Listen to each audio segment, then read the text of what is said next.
Hello everyone, Alexa Donne here, and yeah, I'm gonna talk about that article, that blog post. Well, technically it was a newsletter post that asked the question, did Twitter break YA? What a great headline. Props to Nicole Brinkley. It is a great, we'll call it an article. It is a fantastic piece. I read it the day it came out, a little too late to include aspects of it in the last video I made, which is really taken off about why querying is so slow right now. And ultimately I read it and my outline was done and I was like, this is so much to unpack and I don't know if I even want to unpack it, that I didn't include it there, but multiple people have asked me, did you read that article? Are you going to talk about it? I don't want to, but I thought about it and I've decided what I can offer, which is definitely not anything particularly substantive to add to what is already a great discussion being had in many places, but in particular Nicole's original article, where she also cites Case and Calendar's piece from a couple months back, which is also excellent. I believe I did link to that in my author as brand video, and I'm gonna bring it up again and I'm gonna encourage you to read it again. I think that's the one that really started this conversation rolling downhill in a substantive way. I'm also going to link you to some recent videos I've watched that really resonated with me that speak to broader cultural new norms and issues that definitely impact YA and publishing, and what Nicole brings up, which is ContraPoint's video on being canceled and Lindsay Ellis's video on a similar topic. She talks about the Twitter villain of the day, which I think is very apropos for a lot of what we are talking about. And that is the thing, I just don't think I can add a lot, in part because, like, I mean, what I can say, and don't worry, I'm actually going to talk about the article, because some of you are probably like, huh, you can pause this, go down below, read the link I'm going to put in the description. Did Twitter break YA? Yeah, a little, but not just Twitter. Go read it. But that's the thing. Privately and personally, authors and publishing professionals have been discussing this, and not simply Twitter, but a lot of shifts, for years, for pretty much the entire time it's happening. We have watched with horror as various things have unfolded, and I'll be frank, one of the reasons I both don't want to talk about this and won't talk about it in certain ways is that there are private, personal, and confidential things that I don't feel at liberty to speak about, and generally, as candid as I can be with you guys, and as much as I love real talk, there's still so many private thoughts and feelings I keep to myself because I'm a very private person. And yeah, there's just tea that will not be spilled, so to speak. I just don't think I can do better than other people who have said things that I nod my head and go yes to. But what I can offer, what I've decided I can talk about, which I will after I do talk about the post itself a little bit, is hope. I hope. Like a real talk hope, because I mean, it's not all sunshine and roses, but like genuinely there are spaces and places to go, even if all that Twitter stuff is really kind of terrifying. So I am going to talk a little bit about that. Timestamps as always, because long-winded, but also because I just love when I see videos and channels that don't do the timestamp thing, which is such an easy tool to use now on YouTube. I'm a little disappointed. I just love how neat and segmented it makes the videos. It makes it easier to navigate. So the first thing that just had me going like praise hands emoji about this is like a silly thing when you think about it, but it's me. And I love Nicole's time breakdown of kind of defining and explaining YA as it exists today, like how we got here. Just, I feel slightly vindicated because I've just had so many people, including a couple publishing professionals, who got very finger wave angry at me about my what is YA video, but like Nicole says it very, very well, like legitimately. YA as it exists today, don't have a bad faith argument. We're gonna talk about context collapse. Did not exist when for a very long time. It is a newer phenomenon. The next paragraph, which I didn't screenshot, talks about Twilight, but meaning we really have to look at everything from 2005 on, and Nicole notes that Twitter started the year after Twilight came out, and then she gets into her conversation. But I thought this was a beautiful little summary of like, of course books for young adults existed, but they were written differently, marketed differently, primarily school and library markets. YA as a consumer marketing category is what we are talking about and looking at. And then the rest of these, because I screenshotted things I liked. I wanted to like kind of show you and talk about without taking the entire article and like stealing the whole article and just putting it on screen. I'm gonna go through these out of order, just so you know. I liked this point she made about essentially, I've talked about kind of the blurred boundaries and how a lot of social media spaces can be so tricky to navigate because there's this blurry line between readers and authors. I think Instagram gets particularly murky, but she talks about how we kind of got here, and all of this ties into author as brand, which I'm going to talk more about. That was a big takeaway for me here of kind of how we got here, that YA publishing didn't have something like the RWA, etc., but they realized they could use social media spaces, including and especially Twitter, but book bloggers, booktubers, to basically create a professional network, inviting non-professionals, readers, many of them adults, some of them teens, into professional spaces. And in doing so, they invited readers into industry conversations as equals, despite how little these readers actually knew about the inner workings of publishing. And I mean, we can definitely say, if you are a writer, as we are, like this was part of the allure, and in many ways, this is what helped us get to where we are now, because for the first time we had access to these shared spaces with publishing professionals, and there were so many opportunities for learning, but of course we're getting into kind of the double-edged sword there. And then next she says that second, the YA publishing industry decided that Twitter was an essential platform for YA writers, and this is where we all just start to groan a lot. Put simply, YA authors needed to be active on Twitter. How many times have we talked about this? Publicists did not have the budget to market most YA books on a huge scale, so instead they marketed access to YA authors. Meet your favorite YA authors at a convention, meet them at a book festival, but most importantly, follow them on Twitter, where you can read everything about their new book and everything they've ever thought, and buy. Definitely the crux of a lot of this kind of author as brand and social media platform we feel obligated to have. It's like, technically you don't have to, but wink wink, you do have to, and it leads to a lot of what we're seeing, burnout and all sorts of things. Like I said, Nicole covers so many great things in this. I'll jump ahead to this one. Again, I'm going out of order, forgive me.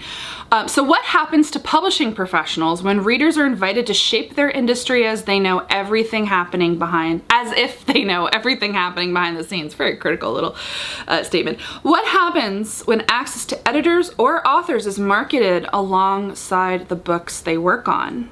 What happens when access to these people occurs on a platform that rewards rage? They break. That is such a good description of the burnout we're seeing. I just felt so seen right there. I feel like a lot of us did. I think this speaks to a lot of us have felt and are feeling. I mean, I started pulling back from Twitter a long time ago, and as I said, read Nicole's article. She talks about parasocial relationships. And watch Lindsay Ellis's video, because I felt that her analysis of why Twitter and kind of how Twitter is built and how it leads to the lack of nuance and kind of rage-forward conversations, I thought that was particularly apt, whereas YouTube definitely feels like a very different platform. Not that YouTube doesn't have its issues, but you can certainly, you can say your thoughts and edit them together and post it, and people hopefully listen, and then there's a little more room for nuance. Barely, but we try. And just another point that I thought Nicole made that was particularly apt about publishing, and it's true, I think that we hold books up as art, as kind of these honorable things, and they are, like, and especially in kidlit, like, we reached kids, which is like magical. But she talks about how this kind of like virtue aspect, honor aspect has a lot of downsides. It leads to undervaluing workers, undervaluing librarians and others. It's kind of like this thing like, you're doing a noble thing, so like shut up if you don't like all of the negative stuff that potentially comes from it. Like, you have to suck this up. So parasocial relationships combined with the above ideology, Nicole of course says it better than I could, mean that every interaction on Twitter can feel personal, to the extent that any discomfort or disagreement feels like an attack on the recipient. I do think that speaks a bit to why we have like a heightened sense of feeling when it comes to book drama specifically, or author related drama. And then she also talks about the Twitter algorithm. I like this little thing, but Twitter's algorithm does not reward the good, at least not anymore. It does not boost nuance. Twitter taps into our natural reward-based learning process by elevating topics that receive the most retweets and responses, and the algorithm values posts that generate that response the fastest. As Matthew Scherer put it, joy moves faster than sadness or disgust, but nothing is speedier than rage. She also talks about, and I know this point has resonated with a lot of people, how like we're not allowed to grow because of like the permanence of the internet. The internet in its current form does not let you change or grow and grow. The end result of all of this is that YA publishing professionals must enact performances of perfection online. They must be constantly accessible as demanded by the needs of their own marketing, while responding to everything that is happening all the time as demanded by their audience. This speaks to me as the feeling of, people will want me to talk about this, but I don't think I can respond perfectly on this topic. It's a little too messy, and I'm afraid of like kind of any potential backlash. And I mean, I'm gonna edit this video down and hopefully there's no context collapse, which is another great thing in here that I think is resonating with people. She defines context collapse is what happens when the scale of interaction shifts to the infinite audience possible online, as opposed to the limited groups a person normally interacts with face to face. In a limited group, a person is constantly adjusting their tone and presentation of self to fit into social context. In a situation of context collapse, this becomes impossible. True. I do think one area where YouTube like has like some marginal like legs up, but there's still plenty of problems because then you get into YouTube and scale, is that you can see me, hi. You can hear my tone of voice, you can see my facial expressions, and I think that I mean, obviously you don't get that on Twitter. Twitter literally doesn't allow for any of that kind of nuance. It's super easy to read something out of context or read something with a tone that maybe wasn't intended. I mean, it's a whole can of worms, and also just with the character limits. Another thing she touched on that I found really, really interesting is morally motivated network harassment, which is a new sociological theory that describes and seeks to explain the social media dogpiling that unfolds when someone's personal moral outrage is matched on a community scale. As communication studies scholar Alice Marwick explains, it makes people feel good, strengthens their own sense of morality, and makes them feel like part of a like-minded group of people. Groupthink, kind of. And then this just like smacked me in the face and settled in my gut. To become involved in the YA publishing industry is to end up in a digital Ouroboros. There is no winning.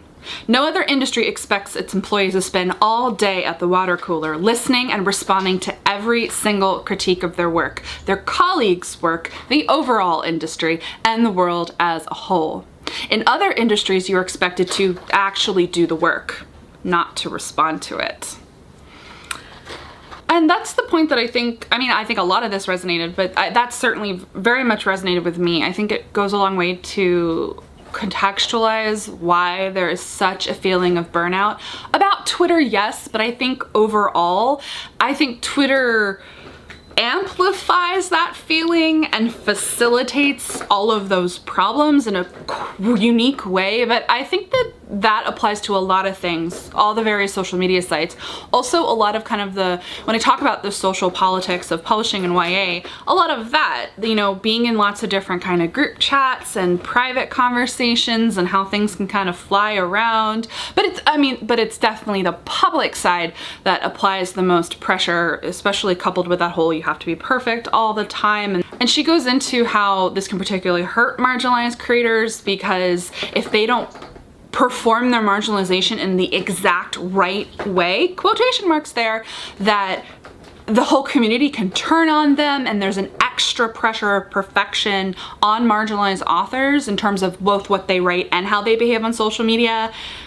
It's a lot of this that we're expected to have not just an opinion on everything in perfect timing, but the right opinion. And what is the right opinion? It's the opinion that determined by the moral masses, and it's a lot to keep up with, and it is exhausting. And the hope that I can offer, hope in the sense that I want you to know that you're not alone. If you find this overwhelming, if you find this exhausting, if you've participated in this and you kind of hate that you did, you regret that you did, regrets are good. Unlike the permanence of the internet and some community members, I believe you can grow and change. And I have hope that we'll have more conversations springing off of this, which I do believe, I think Kaysen's amazing post really kind of, I think this is percolating. I think that these are things that we really have to talk about, and the harm that it causes in lots of different directions. I do worry, and I've seen a lot of kind of the hot takes, I do worry that we will kind of tunnel vision,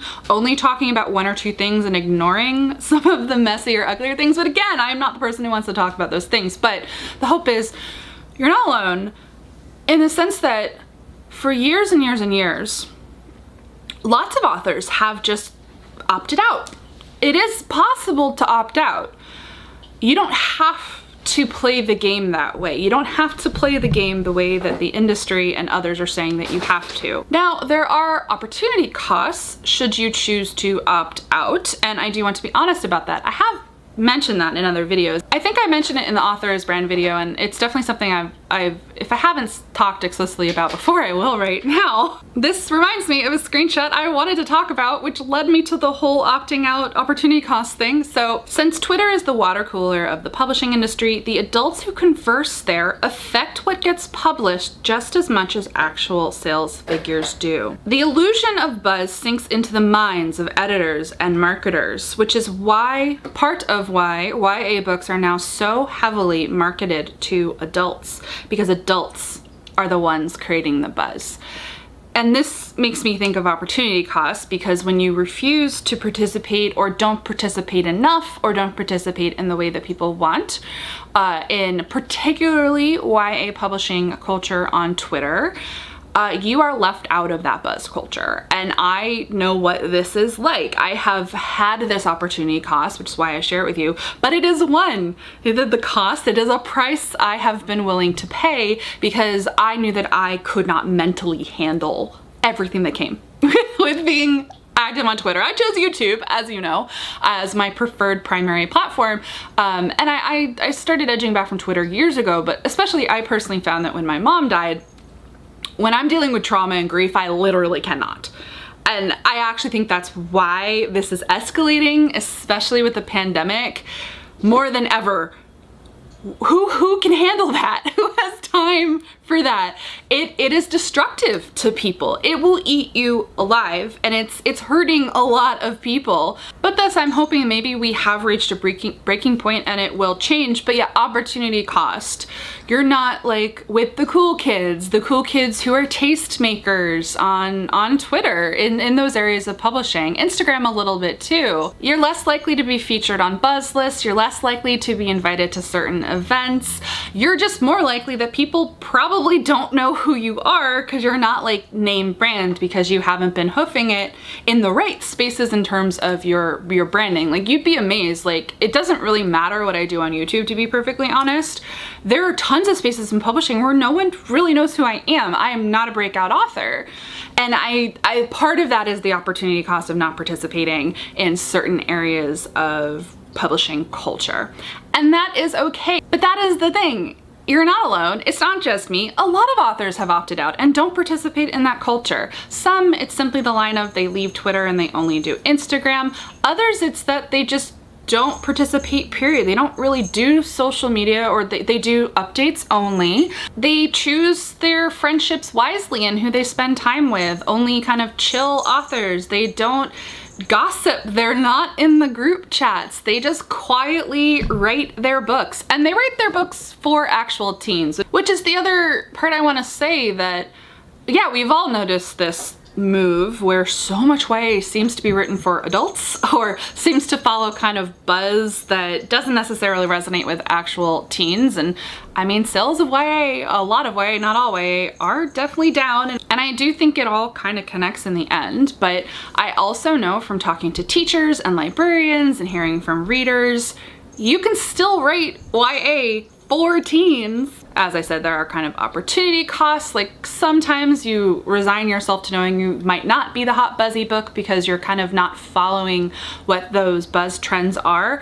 But I think it's reassuring. I can tell you, and I didn't until I kind of broke outside of some of my debut circle, so to speak, and like hung out with other people and like talked to more kind of long-term authors, that I realized it is just possible to write books for teens and quietly publish them, accepting some of the opportunity cost, of course. But there are so many wonderful authors out there who just, you might not see them because they're not participating in those spaces on Twitter especially, but they're there and they're still writing books and they're still being published, and you can totally do that. And I personally find hope in that. I like that you can definitely still write the book you want to write for the reader that you want to read it. And those books do find their readers. You know, I talk to librarians and teachers, I hear from readers, actual teens are still reading YA. They are finding the books. It's a little harder for them to find the books because I personally definitely feel YA publishing, they've made some interesting choices. There are pros and cons to the expansion of YA and upper YA in particular, and I do hope that we have those conversations separate from kind of the social media conversations, because I just think we need a return of robust lower YA, but that is a whole other conversation. But that is what I hope to contribute. Did Twitter break YA? Kind of. Have adults ruined YA? That's kind of like a half question asked there-ish. But not really. I mean, adults have been shaping the YA category for a really long time. I mean, we're all part of the problem.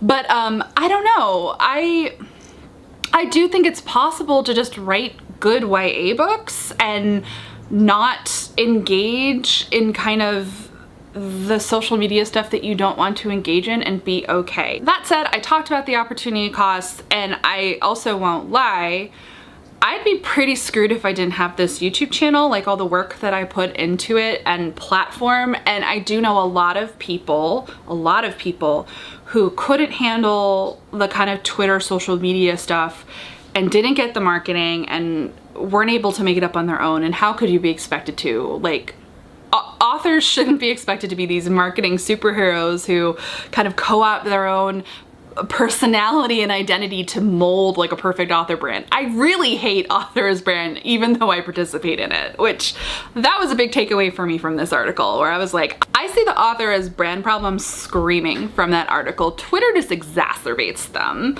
and some of the culture of Twitter. But I know people who are phasing out of YA publishing because they just don't want to be here anymore when it is like this, and I completely understand that. And generally speaking, because and then at the same time we're also dealing with all that market saturation stuff, which is, I mean, all of these things are separate, but they obviously all feed together, and that's where I think that's why you say like, hey, what do you think of that article? And my head starts to explode because like one thing begets another, and it's just this huge, it's a lot.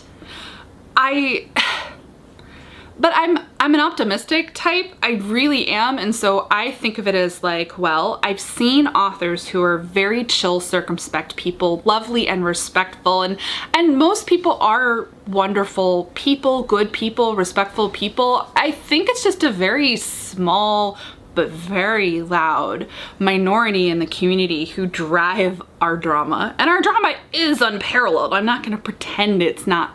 I mean, we have witnessed some pure carnage that is horrifying. I'm not a drama channel, so I don't talk about it here. But have I been legitimately like horrified, dismayed, and scared more than once over the many years? Yeah, especially in,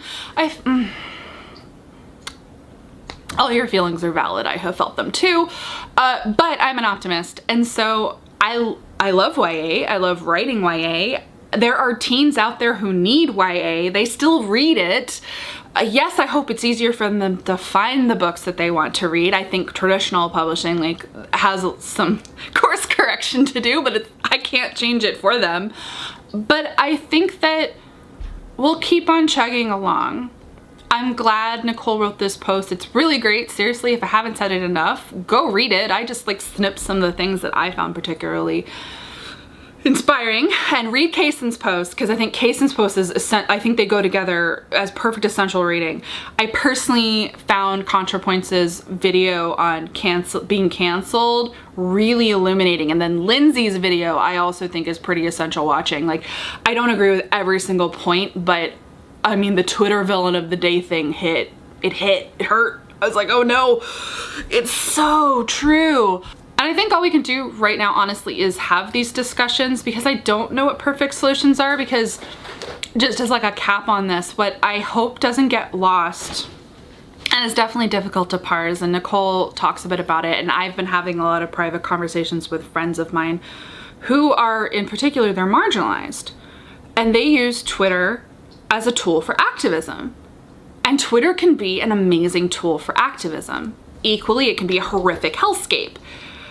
But it's really hard to paint it all with one brush when we also know that Twitter, but also YA publishing, has done great things over the many years, but the recent years especially. We have seen real change.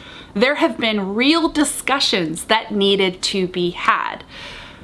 I have definitely grown as a person because of Twitter, even beyond publishing. I joined Twitter in 2008, so I've been on, oh God, I've been on there so long. But I grew as a feminist, in part because of Twitter. I grew in terms of things that I find interesting. Like, I found figures who talk about education policy, which is one of my favorite things, through Twitter. I grew in terms of my understanding of critical race theory because of Twitter, for sure. So many different things. Twitter can be amazing, or social media can be amazing. And I think that social media activism is important. And so I'm really worried about calls to just totally shut that down. There are still marginalized communities, intersections, individuals, and indeed occasionally books that bring up things that are worth having a conversation about. I hope we don't turn it into psychotic rage where it's like, you're bad, burn the witch. There has to be a middle ground, and I hope that we don't lose that, because YA can do incredible things and has done incredible things. We're just at an extreme end. It's like a snowball down a hill, and I want to believe that we can pull it back and find a middle on a number of things, but in particular, that is my one concern. I hope that doesn't get lost. But at the same time, we are also literally seeing individuals who instigated a lot of that change, like We Need Diverse Books, literally having to walk back own voices because it's been turned into a weapon by other people. So again, read all the things, watch all the videos. I hope I offered you some modicum of hope, but a little bit of reality, because there is, at least at this juncture, a genuine opportunity cost for not participating. But I will tell you personally, it is worth the mental health offset. Like, I had to step back from all of that, but especially Twitter, with like grief and my anxiety, and I have no regrets. No regrets. Do whatever you have to do to take care of yourself, but know that, yeah, you're not alone. You're not crazy. Publishing will try to gaslight you, but I will not gaslight you. I feel gaslit all the time by publishing. So those are my jumbled thoughts. I genuinely think this is interesting. Let's discuss down below in the comments. Keep it civil, please. I do think YouTube can facilitate productive conversation, which is one thing that I like about it. Don't know any magical solutions, but I do know that this is a discussion that we need to have, and I am glad that we are having it. Give this video a thumbs up if you like it. I'll rambly videos on discussion topics related to publishing. That's me. If you're not already subscribed to the channel, go ahead and do that. And as always, guys, thank you so much for watching and happy writing.